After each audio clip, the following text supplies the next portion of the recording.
Hello, everybody. This is Dr. Cole. It's Sunday afternoon, July 6th, and this will be the Week 2 announcement for Humanities 2333 Philosophy of Life for summer 2025. Okay, everybody, I've just sent several announcements out. A couple of them pertain to the Crash Course Philosophy series. Those are not formally assigned, but they may be of interest to you. Also, there will be a second extra credit quiz Thursday the 10th. It'll be just like the other one, 5 items for 3 points each. The material for this second quiz will be the class notes for lectures 1 and 3. Okay, so it's a chance for you to pick up to 15 more extra credit points, and I hope these quizzes will help you when the midterm and final exams come along. It really will be very similar in the kind of items that we have, although those exams will have both multiple choice and true false. Okay, so that will be coming up Thursday the 10th for 24 hours. And once again, you'll have 5 minutes once you start those. Now, everybody, on the syllabus for this week, we have Plato and Aristotle, and also rationalism and empiricism. So let me say a few words about each of those topics as we go along here. Everybody, not this week, but next week, your first written assignment is due. And it's on the subject of, are you a Platonist or an Aristotelian? The poet Coleridge said many decades ago, every man, and for that matter every woman, is born either a Platonist or an Aristotelian. Not everybody agrees with that, but to understand the difference is important. And so this gives you a chance to think about your own view of the world. Now, it's not really a research paper, but you might want to do a little research, okay, in addition to what we assigned you for my class notes in the textbook. It might help you to poke around on a couple of websites. Now, the assignment description is up on the course website in the modules area. If you open up that document, everybody, I added one thing to it at the very end. There are several websites that you can visit. An article went up back in the fall, back October 24, on the Atlantic Monthly website, theatlantic.com, by Arthur C. Brooks, and it is called, Are You a Platonist or an Aristotelian? That's very brief. If you go to that link, it may be very helpful to you, I think. So that's at the very end of that one-page document I put up about the first written assignment. All right, so let's talk very briefly about Plato and Aristotle, and then the rationalists and the empiricists. Okay. Now, you're assigned chapters 3, 4, and 5.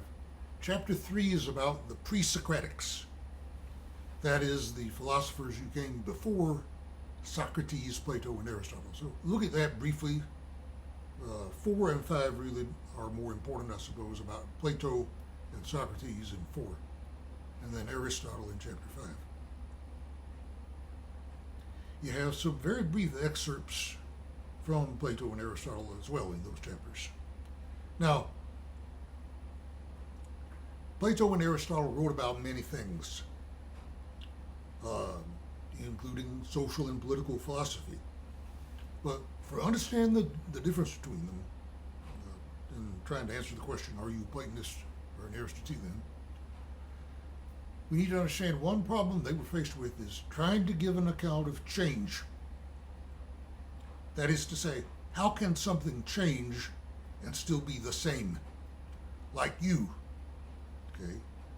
You think of yourself, and we all think of ourselves as the same person as when we were little infants and toddlers and school children. Of course, we know we've grown and developed since then, but we're still the same person. But how can that be? How can something change and yet be the same thing? Okay? Well, Plato's approach to this problem is what we call the theory of forms. He believed that everything was trying to conform to a form. There would be a form of, a horse or a dog or a man or a woman. And insofar as that thing really was a good example of a horse or a dog or a man or a woman, it was because it conformed to the form of a horse. The better the horse it is, the more closely it conforms to the form of a horse. And that form is not in this world. It seems to be set apart in the supernatural realm, in heaven, as it were. Okay, it's not in this world. Okay. Aristotle comes along and says, well, the thing about it is, if there's such a thing as form, it's in the thing itself, not in some otherworldly realm. So we tend to think of Plato as a supernaturalist and Aristotle as a naturalist. In fact, many people say that Plato, in that respect, anticipates Christianity. But let me hesitate to add, everybody, with people like this who lived 2,500 years ago and wrote and thought in a different language than we did, practically everything we can say is controversial. Okay, so that in a nutshell is the difference between the two of them. Now, we should also remark for a moment about the figure of Socrates. Now, I think there's a consensus among most scholars, although again, this is the kind of thing about which everybody will not agree, that Socrates was not a fictional character. There really was an individual named Socrates. But he was illiterate, apparently. So everything we know about Socrates is what Plato wrote about him. Now, many of you in your comments to me in that first discussion were struck by the idea of philosophy is not just an academic discipline, but a way of life. And Socrates maybe is the exemplar of that idea par excellence, because he is often regarded as a hero who gave up his life for the truth. Because the people in charge in ancient Athens became convinced that he was corrupting the youth of Athens. He was challenging some of the founding myths of the place. And so they sentenced him to death. And that episode is described in the Apology. The Apology is Socrates' defense when he was put on trial for having corrupted the youth of Athens.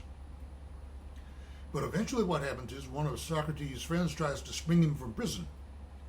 And Socrates refused to do that. He said, well, I've lived under the laws of this place all my life. Why would I want to violate them now and not recognize the laws of Athens? If I've been put to death, I will drink the hemlock and accept that I have to be put to death. He seemed to think he was going to pass on to a truer existence in the next world. Okay. So that's, shall we say, the story of the life and death of Socrates in a nutshell. Now, from all that, you might conclude Plato thought that our knowledge of objects and things in this world that we perceive by sense perception is limited, because the real thing is on the level of the forms. And we're not on that level. Okay? We're in this world and not the next world or the other world. So we're limited in what we can know. And he goes on to illustrate that with three parables of the sun, the divided line, and especially the cave. And as you go through my little PowerPoint presentation I have to accompany the Lecture 3 notes, I believe I have in there a diagram of the parable of the cave. Socrates believed we were like prisoners chained in a cave. There's a fire burning behind us. And all we can see is shadows cast by that fire. But that's all we can see, so we tend to think that that's reality, but it's really not. Okay. All right, so Plato and Aristotle in a nutshell. And of course, this is a very, very brief nutshell. There are people who have given their entire lives to studying these people. We're perhaps oversimplifying it, but I hope that will be helpful to you as you look through the textbook and my notes and do some work in preparing this written assignment. That'll at least give you an understanding of what's going on to get started. Now then, the rationalists and the empiricists. Okay. Now, Chapter 3 is about the pre-Socratics. Chapters 4 and 5 are about Plato and Aristotle. I mentioned to you that Chapter 6 was not formally assigned, but you can read there about St. Augustine and St. Thomas Aquinas, the fathers of the church, who often are taken as corresponding roughly to Plato and Aristotle. St. Thomas thought it was his task to reconcile Aristotelianism and Christianity. So these are important people, but we have only 7 weeks, and so we're limited in how much time we can spend on them. Chapters 7 and 8 will introduce you to the topic of rationalism and empiricism. Now, this has to do with epistemology and how we can know anything. Okay, it's a problem that vexed philosophy for a long time, and maybe still does. Now, Hegel, I mentioned very briefly, the 19th century philosopher Hegel, did not think much of epistemology. He tended to think the whole matter was a lot of bunk. Because after all, nobody goes around acting as though they can't really know anything. So his point of view was the really important philosophy was social and political philosophy. But anyway, epistemological questions vexed philosophy for a long time. Now, in those chapters 7 and 8, you will read about any number of thinkers. You'll come upon some discussion of Bishop Berkeley, for whom the city of Berkeley, California is named, also the philosopher Leibniz. But I mostly want to concentrate on 4 of them: a Frenchman, an Englishman, a Scot, and a German. Descartes, Locke, Hume, and Kant. What did they each believe about epistemology? Well, if you are a rationalist, you believe it's possible to know something apart from any sense perception. If you are an empiricist, you believe that sense perception is the only way you can know anything. So those are the 2 diametrically opposed views. Descartes often is described as the first rationalist. Okay. He is associated with the famous saying in Latin, cogito ergo sum, or I think, therefore I am. Okay. He set about to try to contemplate and to try to determine what, if anything, you'd know simply by contemplation, apart from any sense perception. And he finally concluded that he could not doubt his own existence. At one point he says, if I'm being deceived, I have to exist to be deceived. So he could not doubt his own existence. I think, therefore I am. Cogito ergo sum. And once he had established his own existence, he believed he could go on from there to establish the existence of God and the objects that we perceive through sense perception in the external world.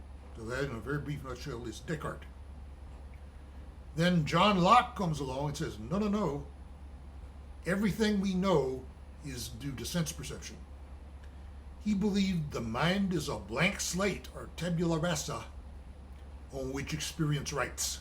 So he objected to Descartes, and he believed you could not know anything apart from sense perception. So Locke was an Englishman. Then we come to the old Scotsman David Hume, and you will run into many people for whom David Hume is their favorite philosopher. Okay. What Hume says, among other things, is, well, Locke may be making a mistake. He seems to think there's always a one-to-one correspondence between what you perceive and the reality of whatever it is that you are perceiving. But we know we can be fooled. For instance, you put a pencil in a glass of water and it looks like it's bent, but it's not really bent. Okay? Or if you're driving down the road, you may see an image ahead of you that looks like the road is wet, but when you get to that section of the road, it's not wet at all.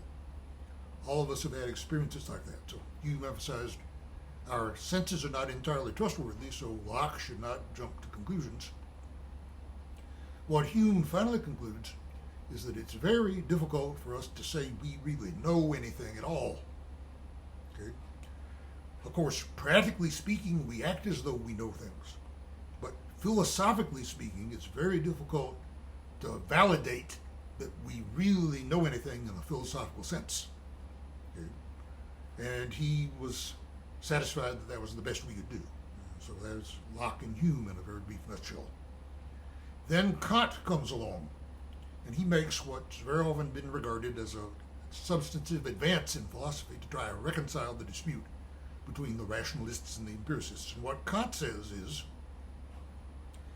yes, the occasion for our knowledge is always sense perception. But we can't make any sense of our sense perception unless our brains have come preloaded, as it were, with a kind of software. And that software, if you will, gives us categories that allow us to make sense of the objects we perceive and what we perceive is going on in the external world. A very important set of categories was cause and effect, and also substance and properties, or what some people call substance and accidents. For instance, we perceive an apple perhaps to be shiny, red, tart, sweet, and juicy. Okay? Those qualities we don't observe separately, they're all in the apple. We perceive the apple all at once as having all those qualities. So we perceive things or substances, if you will, that have certain qualities. And to be able to think in that way, as well as in terms of cause and effect, allows us to make sense of what we perceive in the external world. So sense perception is the occasion for knowing something, but we have to have some equipment up here in that gray matter between our ears to help us make sense of what we perceive. So there's always a rational and an empirical component to everything we know. All right, and that is the issue between the rationalists and the empiricists in a nutshell. All right, everybody, so we've got a few chapters assigned this week that I hope you will at least try to read through, plus my class notes for units 3 and 4 on Plato and Aristotle, and then on the rationalists and the empiricists. You've got a written assignment due next week, and this week on the 10th, you have a second chance to take an extra credit quiz for 24 hours on the 10th. 5 items, 3 points each. You have 5 minutes to take the quiz. So, once again, any problems, questions, or issues, contact me at david.cole@opsu.edu or through the course website. Take it easy, study hard, and we'll talk to you again about a week from now at this time.